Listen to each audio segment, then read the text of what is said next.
Every Sunday morning at precisely 9:15 a.m., Harold Hal Bennett entered the doors of Rosie's Diner. At 76 years old, Hal's steps were measured and stiff, a result of the back injury he sustained during a helicopter crash in the Vietnam War. Doctors had once told him he would never walk again. But Hal didn't believe in giving up. With the aid of a worn wooden cane and sheer willpower, he had defied their predictions for more than 5 decades. Inside the diner, nothing much had changed over the years. The scent of sizzling bacon and fresh brewed coffee welcomed regulars like family. Jenny, the hostess, gave Hal her usual warm smile and said, "Morning, Mr. Bennett. Got your booth by the window ready. Your usual?" He nodded quietly. 2 eggs over easy, wheat toast, no butter, and black coffee, always the same. But what never got easier was carrying the tray himself. The self-service station wasn't built for people like him. Still, Hal insisted, pride and independence had been drilled into him by the Marines, and he refused to let age or pain take that from him. He balanced the tray carefully, both hands gripping the sides, coffee trembling with each step. His cane rested against the counter as he started the long walk toward his booth. Conversations buzzed around him, forks clinked against plates, but none of it registered. Not until a voice cut through the hum of the diner. "If you can't carry your own tray, maybe stay home, Grandpa." It came from a corner booth, 4 middle-aged men in fishing shirts and baseball caps. They laughed, nudging each other, sipping beers even though it was barely past breakfast. One of them added, louder this time, "Bet he fakes that limp to get a discount."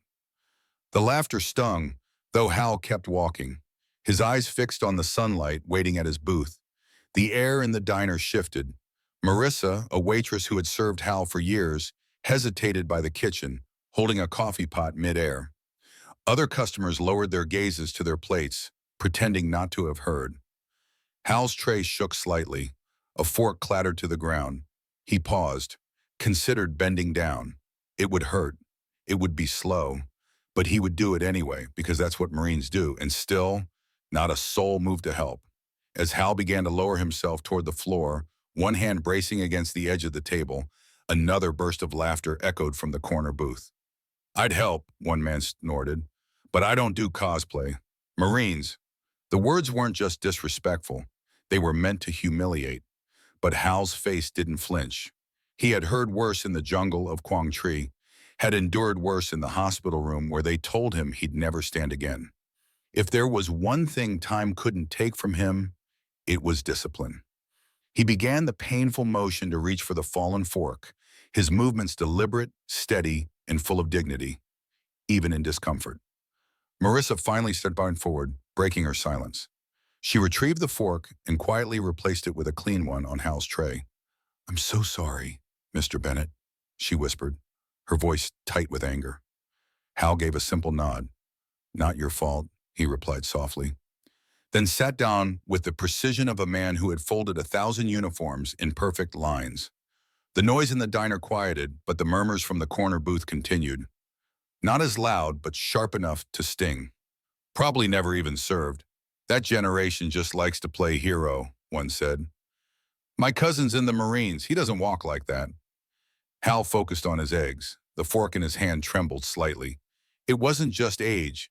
It was holding back decades of memory, of grief, of survival.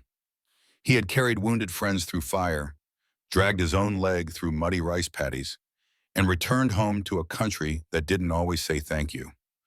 But what none of the diners had yet noticed was the man sitting quietly in the far corner, near the window. His posture was upright, his uniform immaculate, and on his shoulders were the silver eagles of a United States Army colonel. Colonel David Holloway was just passing through on his way to a Pentagon briefing in D.C. He hadn't planned to stop, but something about Rosie's Diner reminded him of the small-town cafes where his own father used to take him as a boy. He had come in expecting breakfast and coffee, not a lesson in dignity. From the moment Hal walked in, Colonel Holloway had noticed. Military men tend to see each other, even across generations. The walk, the stare, the quiet control, they were all familiar. But as the scene unfolded, with cruel remarks and silence from the rest of the room, Holloway's eyes narrowed. His jaw tightened. When the fork hit the floor and no one moved, something inside him shifted. He didn't say a word. He stood up.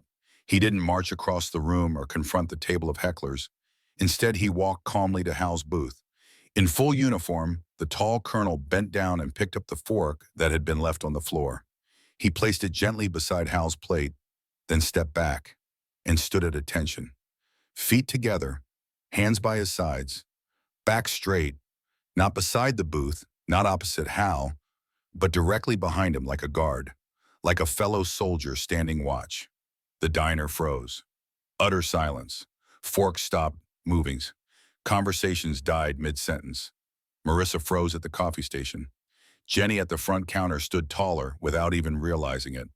The mocking men in the booth went pale as they recognized the uniform, the posture, the unmistakable weight of respect.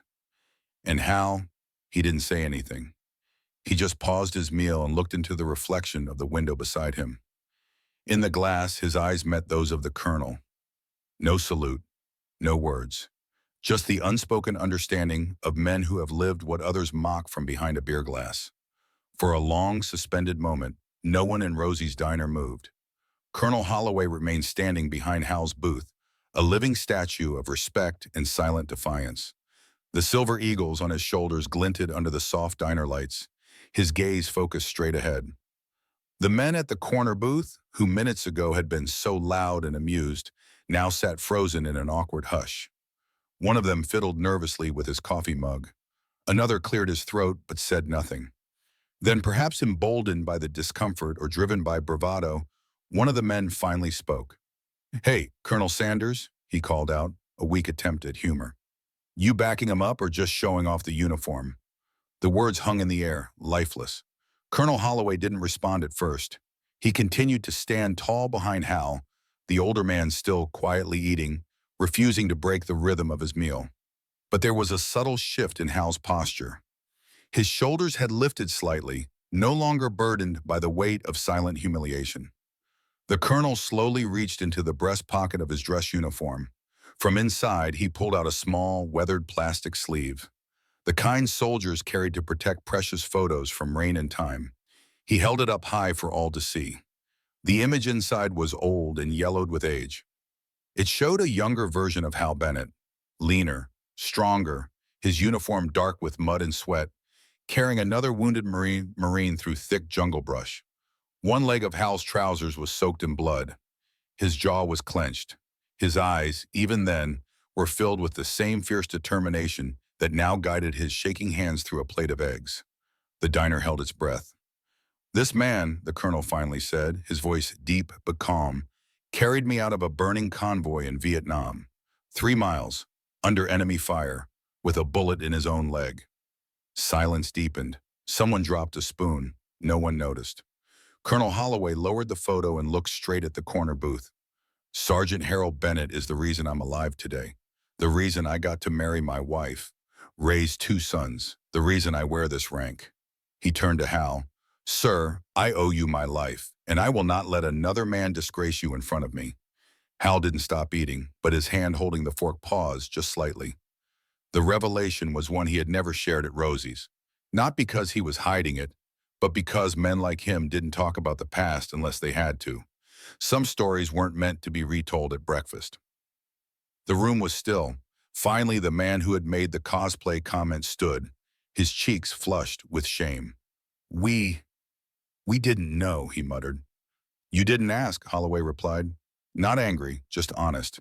He turned toward Marissa, who had not moved since the beginning. "I'd like to pay for Sergeant Bennett's breakfast today," he said. Then raising his voice so all could hear, he added, "And I'd like it known that this booth, from now on, is under the protection of the United States Army, in the name of one of its bravest Marines." At that moment, a door at the back of the diner opened. Michael, the owner of Rosie's, stepped out from his office. His eyes were red, as if he'd been watching through the security feed. "I saw the whole thing," he said, as he walked over to Hal's booth. "And if it's all right with you, Sergeant, I'd like to name this seat officially. This booth, where you've sat every Sunday for 12 years. Hal finally looked up, his expression unreadable, but his voice firm. "No need for that." "There's every need," Michael replied. "Some people earn a place, not just a seat." The men at the corner booth sat quietly now, no longer smirking, their earlier confidence drained. Michael turned to them. "Gentlemen, I think it's time you settled your bill." One of them nodded slowly. "Yes, sir." And then turning to Hal, he added with genuine regret, "We're sorry, sir." Hal didn't smile. He didn't offer forgiveness. He just nodded. Once, enough to say, "Message received." As they left, one of them glanced back at Colonel Holloway. The colonel didn't move, but his eyes remained fixed, steady, clear, unwavering. For the rest of that meal, no one interrupted Hal again. No one dared. And for the first time in years, Hal Bennett ate in complete peace. Not because the diner had changed, but because someone had stood. The following Sunday at exactly 9:15 a.m., Hal Bennett walked into Rosie's diner. He noticed it immediately. Above his usual booth by the window, a new brass plaque had been installed, gleaming and polished with care. It read, "Reserved for Sergeant Harold Bennett, still standing." Beneath it, encased in glass, hung the same photograph Colonel Holloway had shown the diner.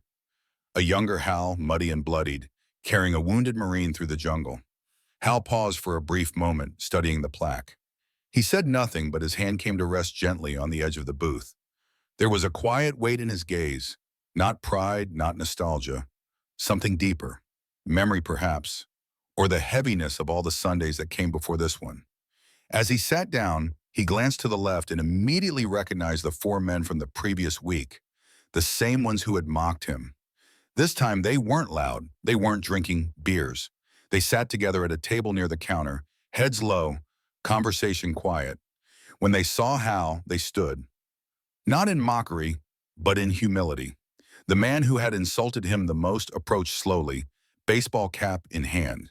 He looked years younger than he had the week before, not physically, but in the way shame tends to strip away the masks people wear. "Sergeant Bennett," he began, voice measured, respectful. "We came back to apologize properly. What we did was wrong. What I said was unforgivable." Hal didn't respond at first. He studied the man, looked past the words to the way his hands fidgeted, how his voice nearly cracked at the edges. He saw the truth in it, the weight of guilt carried awkwardly but honestly. "You already apologized," Hal said simply. "Not properly," the man insisted. "My father served in Desert Storm. He would have been ashamed of me." There was a long pause. Then Hal said something that no one expected. "Next time," he said slowly, "sit with me before you laugh behind me. You might learn something worth knowing." The man blinked. It wasn't forgiveness, not exactly, but it was something, a door not closed. "Thank you, sir," he replied, his voice barely above a whisper, before quietly returning to his table. At that moment, the door swung open again. Colonel Holloway entered, this time in civilian clothes, jeans, a crisp polo shirt. But he walked with the same posture, the same calm command. He nodded to Hal from across the room. Hal returned the nod. Instead of taking a separate seat, the colonel paused near Hal's booth. Hal gestured to the empty seat across from him. The invitation was silent, but clear. The colonel sat down without a word. No formalities, just the presence of two men who understood each other without needing to speak. Marissa approached their table, now wearing a small Marine Corps pin on her apron, a gift from Hal, given to her after last week's quiet storm. She had served him for years without ever knowing who he really was. Now she wore that pin like a badge of honor. "Coffee, gentlemen?" she asked, smiling. "Black," they answered in unison, then shared the briefest of smiles, the kind shared between soldiers, the kind you don't learn in civilian life. In the weeks that followed, Rosie's diner changed. Hal's booth remained reserved. Always, but it was rarely empty. Sometimes Colonel Holloway sat with him, sometimes other veterans, sometimes strangers who had simply then heard the story and came to pay quiet respect. What had once been a lonely booth became something of a gathering place, not of grief, but of recognition. The mockery that once echoed in that diner had been replaced by something else entirely. A silence, not of shame, but of reverence. By the third Sunday, Rosie's diner had adopted a new rhythm. The regulars noticed it first, how people no longer rushed to fill the booth by the window, how conversations softened whenever Sergeant Hal Bennett walked in. He still moved slowly, his cane tapping out a steady beat against the tile floor. But now each step was greeted with respectful nods. Not out of pity, but because they finally understood who he was. Hal never made a show of it. He didn't talk about the war. He didn't explain the plaque or the photo. He just sat, ordered the same breakfast, and carried himself the same way he always had, with quiet dignity. But something had changed. The space around him held reverence, not just for what he had done, but for what he represented. The countless veterans who eat alone, walk with pain, and carry memories they never speak aloud. One morning, as Hal finished his meal, a young father approached with his son, maybe 7 or 8 years old. The boy clutched a small notebook. "Sir," the father said gently, "my son has a school project. He's supposed to write about someone brave. He asked if he could sit with you for 5 minutes." Hal looked at the boy. The boy looked back. No fear, just awe. Hal nodded once and gestured to the seat. "Only if he drinks his coffee black," Hal said with a wink. The boy giggled and sat down. That moment, a veteran, a child, a shared table, was when the transformation was complete. The booth once filled with silence now brimmed with a connection. Every Sunday became a thread in a larger tapestry of understanding. Colonel Holloway continued to stop by. Marissa still wore her Marine Corps pin, and the men who once mocked Hal never returned. But their absence spoke louder than any words they could have offered. On the wall above the booth, the plaque gleamed just a little brighter under the morning light. "Reserved for Sergeant Harold Bennett," still standing.